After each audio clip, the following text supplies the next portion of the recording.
Hello there, welcome back. Now we've got a What the Hell Is This? And it's Kafka, the Steven Soderbergh follow-up to Sexualizing Videotape. This was the it's created an actual name for a while in filmmaking called the sophomore jinx, where basically a director comes up, has a great debut, and then the second film is such a disaster that almost ruins their career. It's something we get a lot. I mean, Richard Kelly, the same problem. He did Donnie Darko, then he did Southland Tales, which everyone hated. And there's a lot of directors who did that in a more subtle way that weren't as big as what happened with Soderbergh, where he went from film, it won in Cannes, and then suddenly he was the next big thing, and then he made Kafka, which was a disaster. Now, I've got to say, Southland Tales is a much better film than Kafka. I used to like Kafka, but rewatching it, it's pretty weird. It's pretty disastrous. It's got lots of problems that we're going to do with either the inception of the film or there's something in the script that didn't transfer over. And obviously, and there's some miscasting involved as well, which even Soderbergh admitted to, the idea that there was so many different accents in this film from different places that it became this blancmange of what place are we in, because there's all these accents. There's English accents, there's European accents. It's like, where the hell are we? so that's an issue. The positives first is the black and white photography looks gorgeous.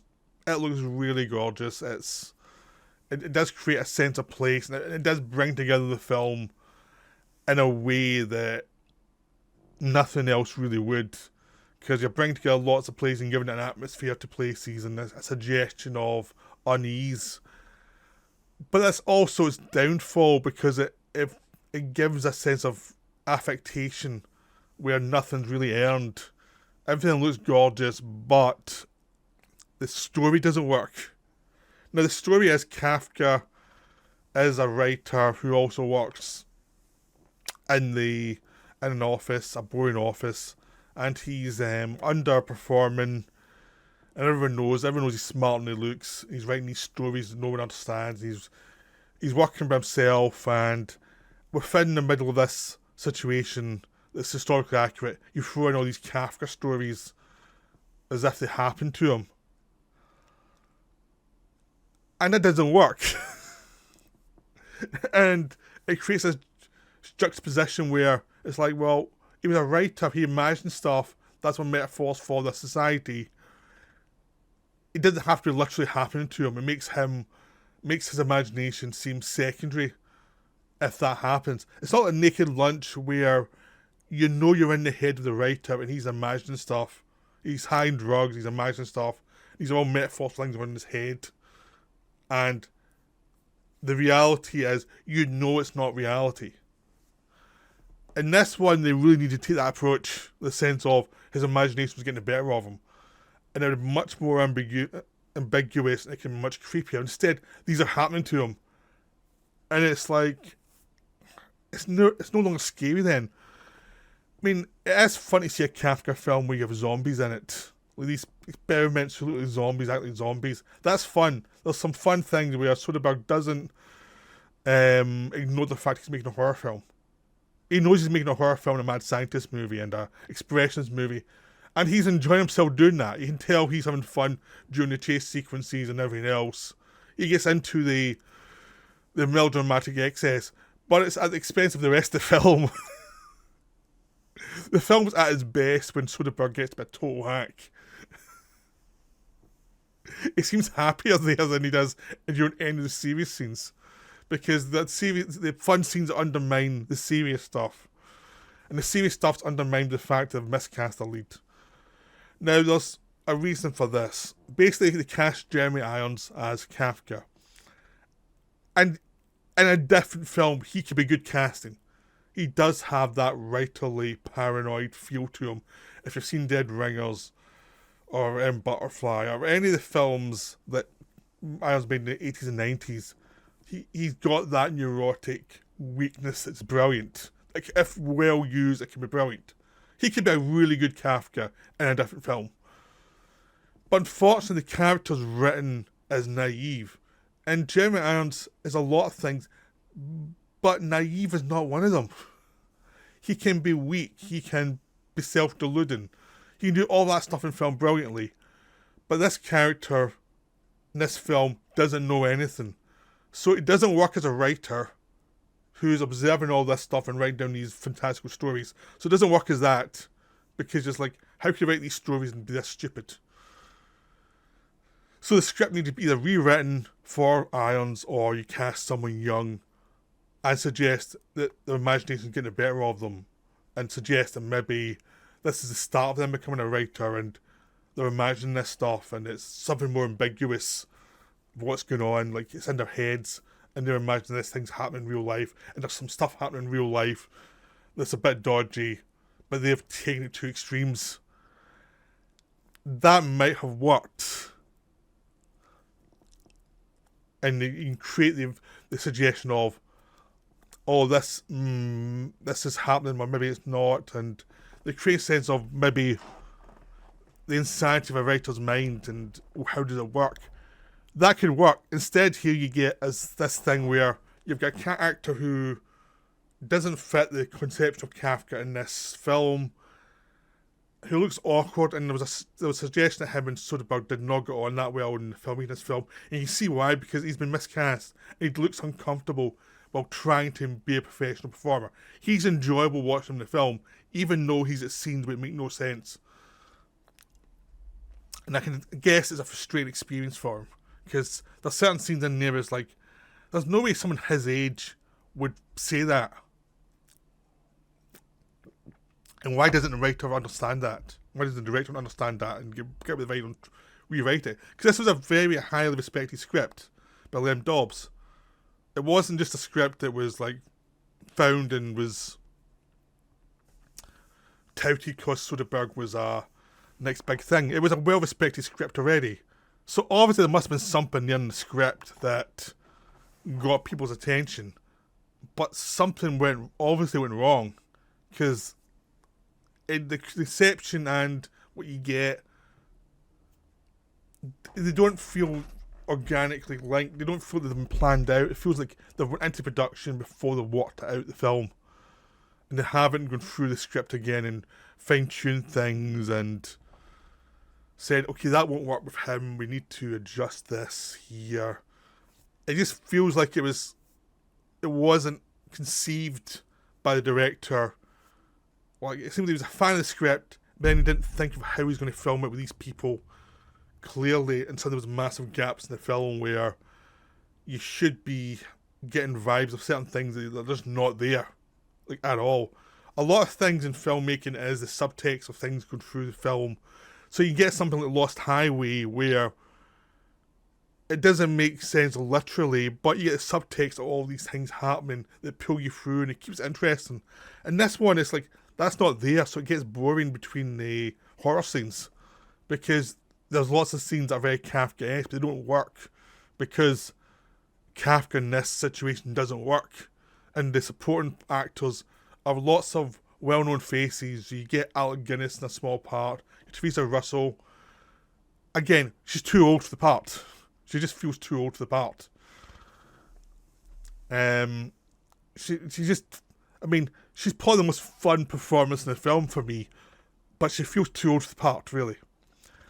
You've got all these rebels who are not incompetent. You've got a comedy duo with Keith Allen with hair and Simon Burnley that sometimes works, sometimes doesn't. They're meant to be a sinister comedy act, but it's misguided a lot of times and doesn't quite work. And you've got lots of thriller points that are there, they just hang there.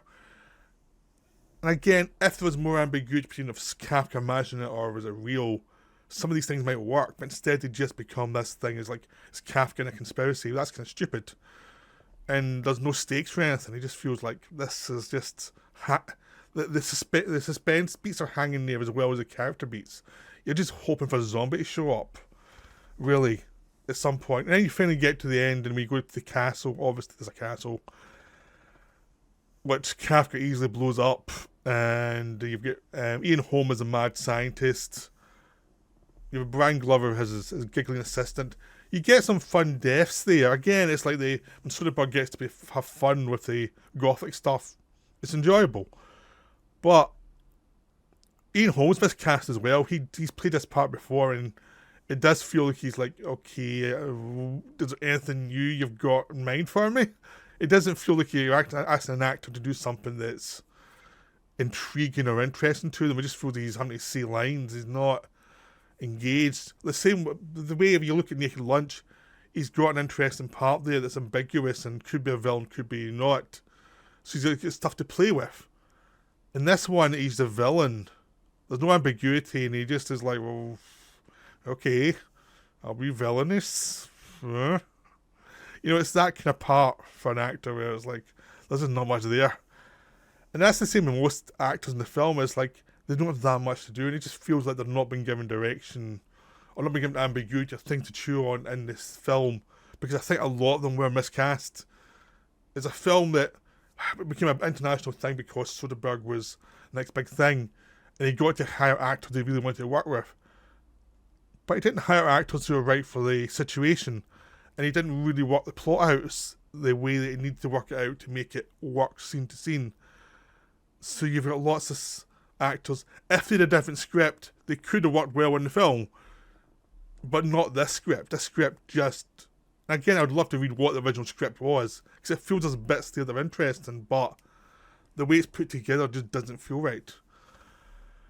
Now Soderbergh famously was pretty guilty about what happened in this film, and he and Lem Dobbs got together a few years later and made The Limey, which is as good as this film is flawed.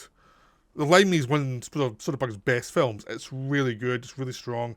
Terence Stamp in it, Peter Fonda. It's got a lot of good actors who are well cast, and it's like, this is pretty much everything that didn't work in this film worked in The Limey. Again, it's like properly cast actors rather than star casting. And it's much more ambiguous about things, and it feels like what this film was meant to be, really. And Soderbergh finally got the rights back to it, and he's now recut it as a silent film, where the dialogue is said in silent film style, and you get Lem Dobbs come back and rewrite little bits and bobs as well to try and make it work. Which apparently is a much more interesting film. It's 20 minutes shorter, which one of the big problems of that film is it's way too long for what the story is. There's so many scenes that drag on. It's like, this in theory should be suspenseful, but it's not. So I'm bored out of my mind watching this. So losing 20 minutes is actually a pretty good thing. So I would like to see that new version. A silent version where you don't have where you basically get more looks than dialogue and things like that. It might work, who knows. But it can't be any more dysfunctional in this cut, because this cut just... It's one of those things, it's like, I can see why people are like, what happened? Because the weird thing is, Soderbergh then went on to make King of the Hill, which is a terrific film. And then he followed up with Underneath, which was not well liked, and then he came back with some other films that were really interesting and weird before he came back with Out of Sight. So he's a director where career goes all over the place. And you see that now, he's like, he has good films, you think, why did he make that film? It's just that he tries things. But this is the first one he tried that it was like, he probably learned a lot from this one actually. It was like, you have to know what film you're making. You know, it really helps. The funny thing is, when back to black and white with The Good German, that was his next big disaster. So I was like, maybe black and white's not his forte. So anyway, I hope you enjoyed this video. It was fun to talk about.